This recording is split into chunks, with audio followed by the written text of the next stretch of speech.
और विपक्षी एकता के सूत्रधार बने सीएम नीतीश कुमार का विपक्ष के नेताओं से मुलाकातों का दौर लगातार जारी है। दिल्ली और ओडिशा के बाद अब आज सीएम नीतीश कुमार झारखंड जाएंगे, जहां वो सीएम हेमंत सोरेन से मुलाकात करेंगे और उनके साथ विपक्षी एकता को मजबूत करने की रणनीति पर चर्चा करेंगे।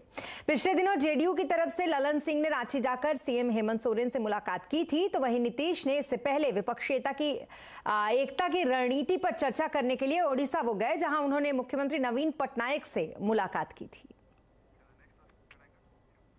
और अब बात पाकिस्तान की। पाकिस्तान के पूर्व प्रधानमंत्री इमरान खान की गिरफ्तारी के बाद से देश में गृह युद्ध जैसे हालात बन गए हैं। इमरान खान के समर्थक पूरे पाकिस्तान में हिंसक प्रदर्शन कर रहे हैं और सेना को निशाना बना रहे हैं। यही नहीं, इमरान समर्थकों ने देश के कई हिस्सों में सेना के ठिकानों को आग के हवाले कर दिया।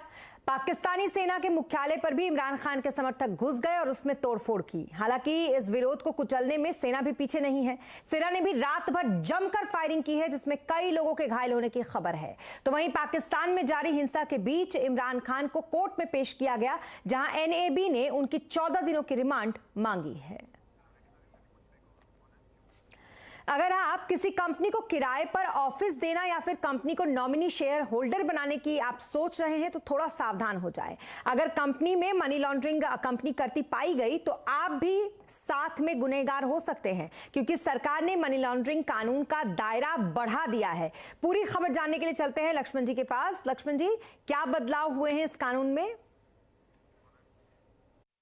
बिल्कुल, आप सही समझ रहे हैं। दरअसल मनी लॉन्ड्रिंग का दायरा पिछले कई दिनों से बढ़ाया जा रहा था, तो अब तक यह था कि मामला सिर्फ सीए तक सिमट करके रह गया था। अब आम लोगों तक ये दायरा बढ़कर आ गया।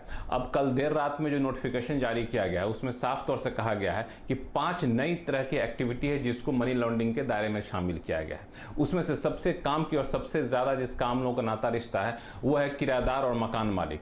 अगर आप कोई भी जमीन, कोई भी प्रॉपर्टी, कोई भी ऑफिस स्पेस अगर किसी कंपनी को ऑफिस पे किराए पर देते हैं, तो आप जो है इस मनी लॉन्ड्रिंग के दायरे में आएंगे, अगर कंपनी मनी लॉन्ड्रिंग का काम करती हुई पाई जाती है तो।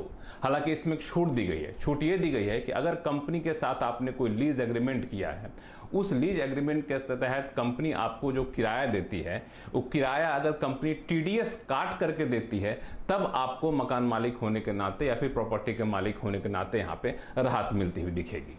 दूसरी जो एक्टिविटीज को शामिल किया गया वो भी काफी महत्वपूर्ण है।